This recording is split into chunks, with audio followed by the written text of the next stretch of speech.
Bien-aimés dans le Seigneur, je vous salue au nom puissant de notre Seigneur Jésus-Christ. Nous voici encore une fois dans notre émission Vie en Christ. Nous sommes en train de parler de la prière. Nous sommes en train de parler de l'intimité dans la prière. Je vous remercie de m'avoir suivi dans les différentes sessions que nous avions eues, où nous avions essayé de comprendre le pourquoi de la règle que le Seigneur Jésus nous a donnée. En fait, la règle avait été donnée directement aux disciples d'abord. C'est une règle qui ne nous concerne pas directement. Mais comme vous pouvez le voir dans la session précédente, je l'ai rendue concernante, entre parenthèses, si je peux me le permettre, pour les personnes qui viennent pour la première fois dans la foi chrétienne, afin que cela soit pour eux aussi une base.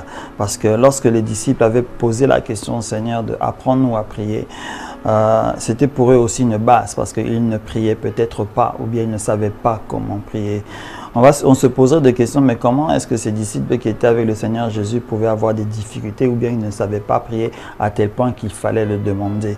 Alors, en se posant cette question-là, on peut essayer d'aller un peu dans l'histoire, si vous désirez, aller un peu lire votre Ancien Testament. Vous allez remarquer une chose, que le peuple d'Israël à l'époque n'était pas des peuples qui, en réalité, menaient une vie de prière, mais ils menaient une vie qui était conforme au sacrifice qui était écrit dans la loi et avec lequel ils devaient se présenter dans le temple. Ce qui veut dire que leur prière, c'était à peu près ça. Je ne dis pas ici qu'ils ne priaient pas, non, ce n'est pas ce que je viens de dire, parce qu'on a des exemples de prières avec les prophètes, avec Daniel, avec Moïse, avec David, avec les psaumes et autres. Hein? Donc les prières comme telles, ils pouvaient le connaître. Mais si vous remarquez très bien comment fonctionnait le peuple d'Israël, vous allez remarquer que par rapport à toute demande, toute action sociale qui les concerne ou les concerne les autres ou qui doivent interagir, il y avait quand même une loi qui était écrite. Et en obéissant à cette loi, ils devaient forcément aller au temple présenter un sacrifice. Hein, c'est pas comme aujourd'hui, par exemple, un enfant naît, tu vous priez pour l'enfant, tout un tas d'histoires. À cette époque, l'enfant naît, vous devez aller le présenter au sacrificateur. Ça, c'est un exemple simple. C'est vrai qu'aujourd'hui aussi, nous avons copié cet élément-là en présentant les enfants devant Dieu aussi à l'église. Ce n'est pas exactement la même chose parce que ce n'est pas suivre cette loi-là, même si c'est une sorte de copie, ben, ça a un bon sens parce que nous remettons les enfants entre les mains du Seigneur.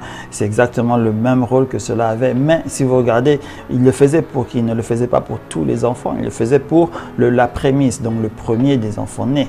Donc, vous voyez, donc il y avait chaque fois une loi. Donc, chaque fois une loi les dirigeait. Alors, je suis sûr, selon moi, que la majorité des familles, en réalité, n'avaient pas de vie de prière. Dans les moments de fête, peut-être encore, les moments de fête qui sont établis par la parole de Dieu, où ils devaient à tout moment se réunir dans les tables, etc., il se peut que le patriarche de la maison puisse peut-être réciter des psaumes, réciter des paroles, tout un tas d'histoires. Mais si vous remarquez très bien, ce n'est pas des prières comme on le fait aujourd'hui où on demande des éléments au Seigneur, tout un tas d'histoires. Non, ce n'est absolument pas ça. Vous voyez déjà cette différence-là, quoi. Vous voyez? Donc même si vous regardez ceux qui se disent juifs aujourd'hui et qui habitent le peuple d'Israël, actuellement, bien sûr, si vous regardez leur manière de se comporter, ceux qui suivent le judaïsme, la prière n'est pas aussi une vie chez eux. Il y a une personne donnée dans la famille qui récite et qui va réciter peut-être des psaumes, peut-être des paroles d'autres livres, inconnus, tout un tas d'histoires pour fêter les différentes fêtes, soit imposées par la loi, soit imposées par eux-mêmes et leurs propres traditions. Donc, vous voyez, donc il y a vraiment une très grande différence. Et c'est pour cela qu'il est facilement compréhensible de voir que c'est tout à fait normal que les disciples demandent au Seigneur, écoute, apprends-nous à prier. Et le Seigneur leur montre une base. Vous voyez, donc, alors, en disant cela, pour ceux qui sont venus dans la foi chrétienne pour la première fois, comme on a parlé dans la session précédente, qui ne savent pas comment prier. On a essayé de parler un peu de cette prière parfaite. Parce que, pourquoi l'a-t-on appelée parfaite? Parce que cette prière contenait toutes choses. Vous voyez, la reconnaissance du Père, la purification de ses péchés, l'humilité, le pardon, hein, l'invocation de la volonté de l'Éternel. Toutes ces choses étaient incluses dans une et une seule prière que le Seigneur a donnée. Il donne cette prière-là aux disciples, non pour que les disciples puissent les réciter. Aujourd'hui, dans les églises catholiques, par exemple, ces prières sont utilisées dans leur rosaire et autres qui font qu'ils le récitent 10 fois, 50 fois. Bon, c'est peut-être pas mauvais en tant que tel aussi, mais si Jésus avait donné cet élément-là aux disciples, c'est peut-être non seulement pour qu'ils puissent se suivre, parce que la vie, vous devez prier comme ceci, mais vous devez trouver une base à l'intérieur de cette manière de prier aussi. Donc, plus on va aller dans notre foi chrétienne, plus nous devrions découvrir notre base de prière en tant que telle. Et c'est là qu'en revenant maintenant et en englobant tout le monde maintenant, que ce soit ceux qui viennent en Christ maintenant ou actuellement et ceux qui sont en Christ depuis très très très longtemps, on rentre un peu en arrière ensemble et en tirant la réalité de la prière, la réalité de cette parole que le Seigneur Jésus avait dit d'entrer dans votre chambre et de fermer la porte, d'entrer dans cette intimité. Nous allons essayer un peu de réinsister un peu sur cet élément pour être un peu plus en accord avec chacun de vous. Parce que vous savez que cette intimité a une importance. Si le Seigneur Jésus en a parlé, c'est parce qu'il y a une importance. Il y a une importance dans laquelle nous trouvons notre satisfaction. Pas que le Seigneur trouvera sa satisfaction. Non, c'est notre satisfaction que nous trouverons à l'intérieur de cette intimité-là. Raison pour laquelle nous devons forcément fermer les portes. Souvenez-vous, je vous ai aussi dit ceci. Il y a beaucoup d'enseignements par rapport à la prière. Je ne m'en disconviens pas. Ce ne sont pas des mauvais enseignements. Ce sont des bons enseignements qu'ils ont définis, qui ont cadré certains éléments.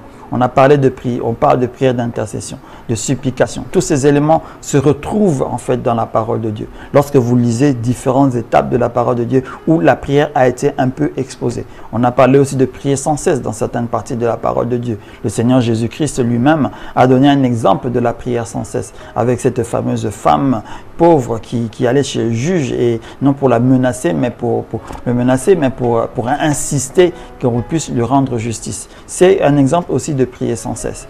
Lorsque nous regardons cet élément-là de prier sans cesse, cela ne veut pas dire forcément que je refuse le fait, parce que je l'ai dit dans les précédents épisodes, que l'insistance dans la prière est aussi un mal. Il faut savoir faire la part des choses en tant que telle.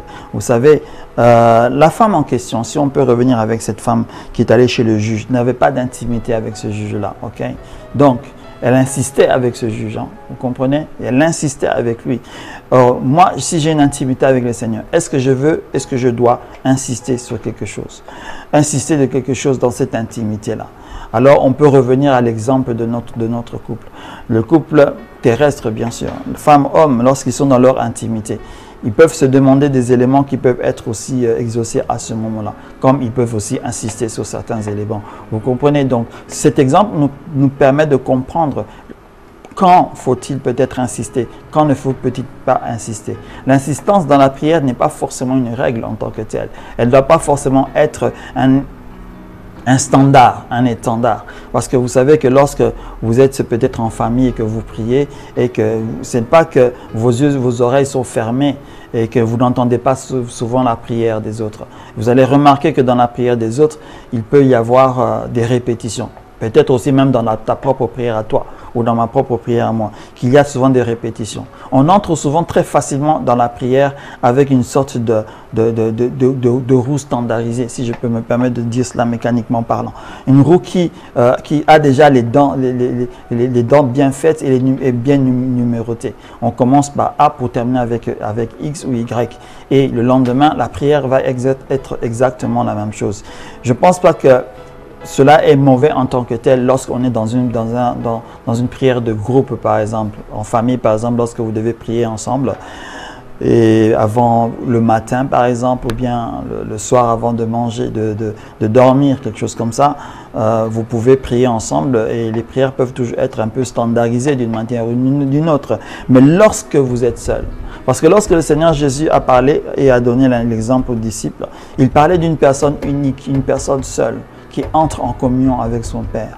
Donc ce qui veut dire que lorsque vous êtes seul et que vous entrez en communion avec le Seigneur, insister sur les mêmes éléments, parler des mêmes éléments n'a vraiment aucun sens. Raison pour laquelle j'ai introduit un élément très important et maintenant on va essayer d'en parler. J'avais dit dans un épisode précédent que nous entrons en communion dans la présence de l'Éternel, pas forcément pour nous-mêmes, mais pour les autres. Cette réalité est une manière haute de penser. Je vais peut-être m'expliquer.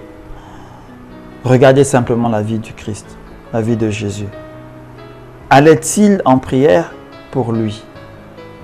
Lorsqu'il dit à ses disciples que je fais ce que le Père m'a demandé de faire, ou ce que j'ai vu mon Père faire, voilà ce que je fais. Cela veut dire que dans son moment d'intimité avec le Seigneur, on ne sait pas à quelle heure, peut-être très tôt le matin, comme le dit la parole, ou à midi, ou je ne sais pas quand, en réalité. Dans ces moments d'intimité, en réalité, qu'est-ce qui se passait? Il dialoguait avec le Père sûrement pour ce qu'il devait faire, pour d'autres personnes. Il n'était pas focalisé sur lui pour dire que non, envoie-moi tes anges, écoute, j'ai Hérode à mes traces, j'ai toujours ces pharisiens avec moi. Vous savez, le Seigneur Jésus avait de quoi se plaindre dans ses prières. Vu la manière dont pas qu'on se moquait de lui, mais dont on le persécutait. Parce qu'il y avait déjà une certaine persécution. Il avait de quoi se plaindre. Il avait de quoi invoquer le feu tout le temps. Comme on prie souvent le soir avant de dormir, on invoque les feux sur les sorciers, tout un tas d'histoires. Il pouvait le faire sur tous les démons qui agissaient derrière ces pharisiens, tout un tas d'histoires et consorts. Mais je ne pense pas qu'il faisait ça. Il était focalisé à autre chose, complètement à autre chose. Et cela se voit par rapport aux œuvres qu'il fait. Prenait-il l'autorité, liait-il les démons pour là où il passait et consorts? Je ne peux pas dire oui, je ne peux pas dire non, mais chaque fois qu'il passait quelque part où il y avait des démons, ces démons se manifestaient. Donc, ce qui veut dire pour moi, dans ces moments de prière, il n'avait pas forcément chassé les démons du lieu où il allait. Mais les démons, lorsqu'ils le voyaient déjà venir, dire ah, voilà, notre temps est venu, quoi. Ouais, parce qu'il y avait un autre aura qui était tout autour de lui, qui, pour lui, c'était pratiquement inutile de faire cette prière-là. Raison pour laquelle, souvenez-vous, je vous ai dit que vous savez qu'il y a souvent certaines prières que je ne dis pas qu'il ne faut pas, mais qui semblent souvent inutiles parce que c'est quelque chose et une réalité de vie qui te suit déjà. Et il y avait cette réalité de vie qui, au travers de la sainteté de Christ, faisait que les démons ne supportaient pas sa présence. Donc, il n'avait pas à les chasser dans ses prières le grand matin. Non. Il savait que lorsqu'il allait se pointer, ces petits êtres-là allaient commencer déjà à s'agiter. Vous savez, il y a une réalité que vous devez savoir, c'est que tout n'est pas écrit dans la parole de Dieu. Mais vous pouvez facilement imaginer les événements si vous avez une bonne manière de penser et de comprendre ce qui est écrit. Tout n'est pas forcément écrit. Mais je sais qu'il y avait des démons qui s'agitaient. Il y avait des démons qui n'étaient pas tranquilles.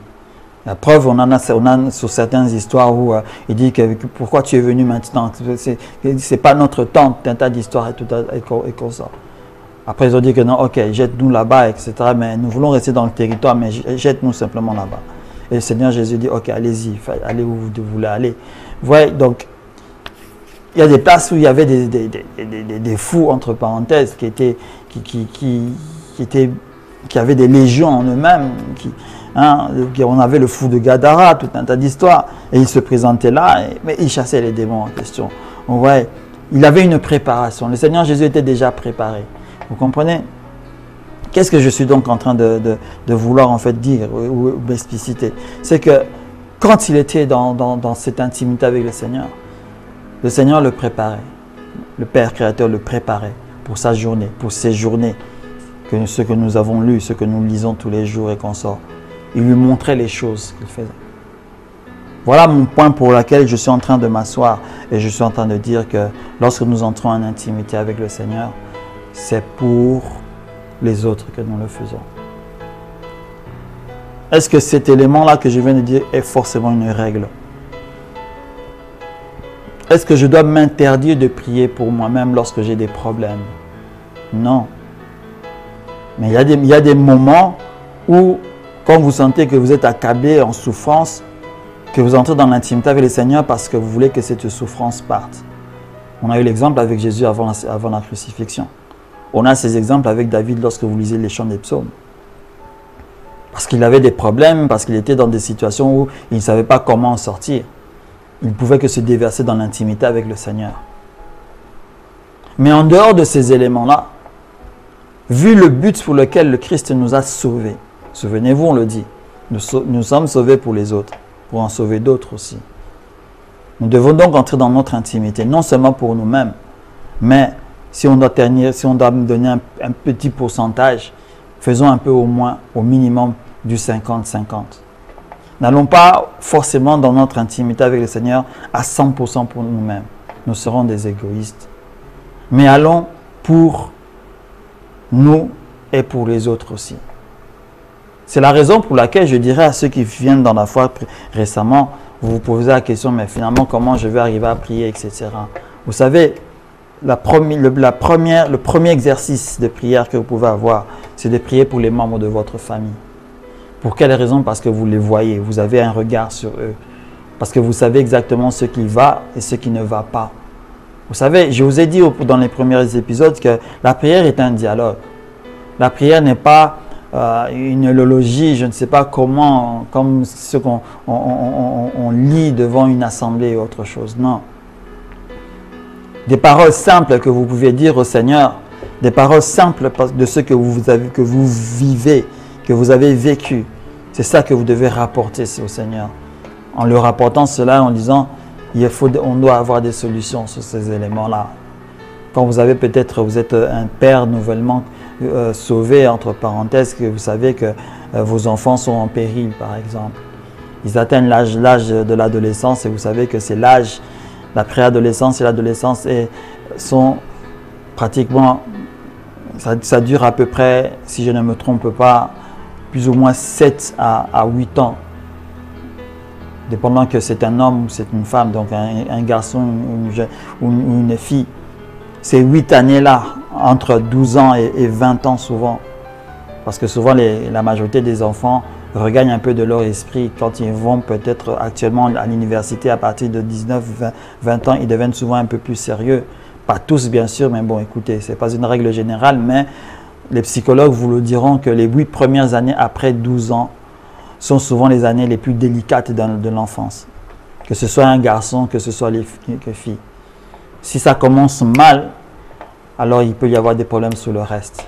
Lorsque ça commence bien et que ça se poursuit bien, alors vous pouvez espérer avoir un enfant, je ne dirais pas docile en tant que tel, mais qui aura une bonne vie en général. Et donc en tant que père, en tant que mère, sachant ces choses-là, vous pouvez vous présenter devant le Seigneur et déjà en parler. Ça peut concerner vos enfants, ça peut concerner vos nièces, ça peut concerner toutes les personnes qui vivent sous votre toit. Vous comprenez? Je me rappelle un jour, dans mes premières années de prière, etc., disons, de venue en Christ, j'avais un ami, j'ai un ami en fait, nous sommes toujours amis, même si nous n'avons pas de connexion encore jusqu'à aujourd'hui. Un jour, il ne savait pas comment prier. On était dans une veillée de prière. La veillée commençait à l'époque, si je me rappelle très bien, on l'a commencé à 21h pour avoir une pause vers minuit, 1h du matin. Et après, on s'endormait pour se réveiller vers 4h du matin et continuer jusqu'à 6h. Et après, on se séparait. 21h, en fait, ce n'est pas que nous commençons à prier, c'est que nous commençons déjà à nous rassembler. La prière commençait vers 22h, 22h30. Alors, on a bien commencé la prière après 22h, 22h30 jusqu'à vers minuit, etc. Ce jour-là, c'était une veillée de prière où il n'y avait pas d'enseignement, on n'était venu que pour la prière. Je me rappelle très bien de ce jour. Alors, il était tellement fatigué, il se disait, mais moi, je ne sais pas qu'est-ce que je vais dire. Alors, à l'époque aussi, nous étions tous aussi un peu jeunes dans la foi chrétienne. Je ne pouvais pas répondre à sa demande. Alors, Par courage, il est allé chez un des anciens de l'église et il a dit, mais écoute, moi je ne comprends pas comment vous priez, hein, parce que vous commencez là jusqu'à, etc. Mais moi, écoutez, je crois avoir dit ce que j'ai tout dit. Ce que j'ai pu dire, donc je n'ai plus rien, je me sens vide là. J'ai pas même envie de prendre mon sac et rentrer chez moi à la maison, dormir doucement dans mon lit. Alors l'ancien lui a dit, écoute, la prière, c'est là que je l'ai entendu en fait. Hein. La prière n'est pas quelque chose de formel. Si tu vas dans la formalité dans la prière, alors ça sera une voiture qui sera remplie à moitié et qui va s'arrêter en cours de route. Là, je suis en train de reparaphraser un peu son explication. Il lui a dit, écoute, hein, si tu ne sais pas dire merci au Seigneur ou tu as terminé de dire merci, il y a un cancre-là qui passe là, dis-lui merci pour le cancre-là. On s'était marré quoi, parce qu'on était à un moment de pause en fait. Hein?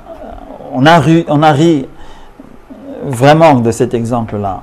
Mais à la fin, c'était pour nous faire comprendre que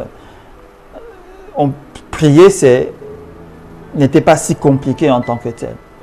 Ce qui est autour de toi, ce qui t'entoure, est suffisant pour toi d'être une base pour laquelle tu devras prier. Et on en a tous pris en exemple. Non, non qu'on commençait à remercier le Seigneur pour les cancres-là, et les blattes et les fourmis, non. Juste pour voir qu'on devait étendre en fait notre champ.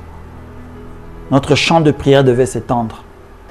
Et c'est là que je vous dis, dans cet enseignement-là, que si vous entrez simplement pour vous-même, dans un moment de prière ou d'intimité avec le Seigneur, croyez-moi, vous allez finir toutes les paroles. Parce que vous allez forcément prier pour vous et vous ne trouverez plus les éléments de prière. À moins que vous priez en langue et autres, mais n'entrons pas dans ce débat-là. Mais entrons dans la prière standard. Vous priez avec votre propre langage pour savoir ce que vous êtes en train de dire. Vous allez vous essouffler. Mais lorsque vous élargissez la prière pour les vôtres, pour la famille, pour ceux du travail, pour je ne sais pas quoi, c'est à ce moment-là que la prière peut prendre un certain temps. On va dans le temporel, mais non seulement on va dans le temporel, on va dans le but pour lequel on entre réellement dans la prière, parce qu'on prie pour les autres. On ne dit pas que ici, que prier, il faut prier 1 heure, il faut prier 2 heures, 3 heures. Vous savez, au fond de moi, j'ai toujours rigolé sans me le faire voir aux personnes qui se tapent le torse en disant qu'ils prient 1 heure, 2 heures, 3 heures, toute la nuit en tant que tel. Parce que si vous croyez que c'est ce que le Seigneur est en train de regarder, ne vous fiez pas ou ne vous basez pas sur ce que Jésus avait dit aux disciples au jardin de Gethsémani, bien sûr. Vous ne priez pas avec moi, vous ne pouvez pas faire même 1 heure. Que l'heure était devenue l'élément de base. En fait, ce que le Seigneur Jésus disait, qu'il était en train de réprimander leur, comment on appelle ce mot-là en français? Leur paresse en fait. Leur non-volonté. Parce que les disciples n'avaient manifesté aucune volonté dans la prière. Ils n'avaient pas manifesté de volonté. C'est ça que le Seigneur réprimandait. Ce n'était pas le temps. Il a introduit l'arc du temps pour leur faire voir qu'à peine vous êtes venus, à peine vous vous assoupissez. Ouais. C'est la raison pour laquelle, quand quelqu'un booste son corps, il dit que moi je prie 4 heures du temps, je me réveille à 5 heures du matin jusqu'à 7 heures, je me réveille à 3 heures jusqu'à 6 heures du matin, tant d'histoire. Ok, tu fais bien. Mais quels sont les fruits de ces prières aussi, hein? Parce que si tu dois booster cela devant les personnes et dire que toi tu as le plus grand temps, nous devons aussi voir les changements. Parce que lorsque le Seigneur Jésus passait ces moments de prière, il y avait des résultats. On le voyait quand il était en train de marcher. Il guérissait les malades, il guérissait les paralytiques, il délivrait les personnes possédées. Mais qu'est-ce que toi tu fais après tes 3 heures de prière? Est-ce que lorsque tu vas dans ton lieu de travail, ceux qui étaient malades guérissent à ce moment-là? Je ne pense pas. Quand tu rencontres quelqu'un et tu lui dis bonjour avec tes mains, etc., tu lui transmets une onction. Je ne pense pas. Parce que Jésus, on le touchait, la personne qui le touchait guérissait. Mais est-ce que toi, la personne qui te touche, guérit à ce moment-là? Donc, je veux dire par cela que ne te booste pas avec ces 3 heures de prière que tu fais. Ne te booste pas avec ces 4 heures de prière que tu fais. Je ne dis pas non plus que tu ne dois pas faire ces 3 heures ni ces 4 heures-là. Mais ne pas en prendre un point d'orgueil. Parce que ces 3 heures que tu fais, ces 4 heures que tu fais là, tu les fais pour qui? Tu les fais pour toi, pour savoir que tu fais plus de 3 heures. Ou bien tu fais pour d'autres. Parce que si tu faisais pour d'autres autant que Jésus faisait pour les autres, je crois que lorsque tu sortirais de ta chambre, c'est ces autres pour lesquels tu as prié, des changements devront se faire. Ou arriver, ou se réaliser. Mais s'ils ne se réalisent pas, à quoi bon? C'est vrai que les combats de tout le monde ne sont pas identiques. Je n'en disconviens pas. Parce qu'il y a peut-être des prières, tu pries peut-être réellement pour les membres de ta famille, où la prière est vraiment, doit vraiment prendre du temps, tu dois vraiment creuser, ça doit être coriace, le combat il est tellement grand que ça prendra du temps pour le changement. Mais attention aussi, combien de temps pour que ces changements arrivent si tu pries réellement pour eux? Je ne sais pas si on se comprend dans cette exhortation que nous avons eue, que nous allons continuer la semaine prochaine. Notre temps est arrivé. Je vous demanderai simplement de réfléchir un tout petit peu.